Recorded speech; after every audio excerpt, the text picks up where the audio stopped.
Ngayong 8 pesos and 50 centavos na ang minimum fare sa jeep, umaapela ang mga pasahero na sana maghanda na ng panukli ang mga tsuper.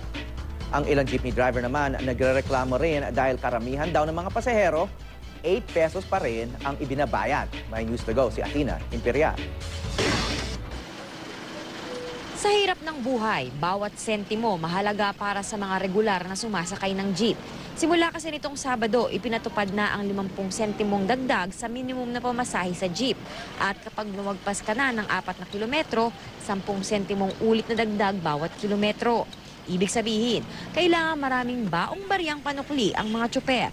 Ang tanong, nakapagbibigay nga ba sila ng tamang sukli? Ayon sa driver na aming nakausap, abunado pa sila kung tutuusin.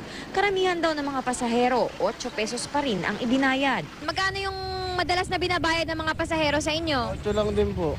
Hindi ba kayo malulugi na kulang ng 50 centavos yung nakukuha nyo sa ilang mga pasahero? Konti lang naman po diferensya. Okay, minsan po pag dalawa yung pasahero, inukuha namin kasi piso yun. Dapat po talaga piso para maramdaman namin yung pagtaas ng pamasahe. Kasi kada alam na isang buwan, magtataas 3 beses. Kaya nalulugi din po kami mga driver. So, yung sinasuggest mo ngayon, 9 pesos dapat ang pasahe. Opo ma'am, tama po yun. Sa ilang mga jeep tulad ng sinasakyan natin ngayon, naglagay sila ng ganito para ipaalam doon sa mga pasahero na nagtaas na yung pasahe ng 50 centavos. Pero ayon kay Kuya Vincent Sanchez dito, hindi pa rin daw ito pinapansin ng mga pasahero. 8 pesos pa rin daw ang binabayad, kaya minabuti niyang tanggalin na lang ito. Sinasabi na lang daw niya na konting konsiderasyon dahil nagtaas nga raw ang presyo ng gasolina. Hiling naman ng ilang pasahero maging handa rin sa saktong panukli ang mga driver.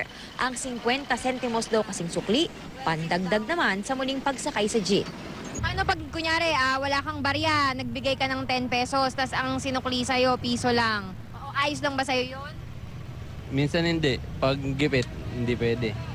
Pero pag okay naman, okay lang din kasi tulong na lang sa driver. Bibigyan pa rin ng 50 cents para maayos yung bigay. Gaano ba kahalaga yung 50 centavos para sa'yo ngayon? Mahalaga kasi sa hirap ng buhay. Paalala ng LTFRB sa mga pasahero, huwag magbayad ng 850 kung walang fare matrix ang sinasakyang jeep. Multang di bababa sa 5,000 piso ang haharapin ng mga tsuper na mahuhuling naniningil kahit walang nakapaskil na tarima sa kanilang sasakyan. Athena Imperial, GMA News.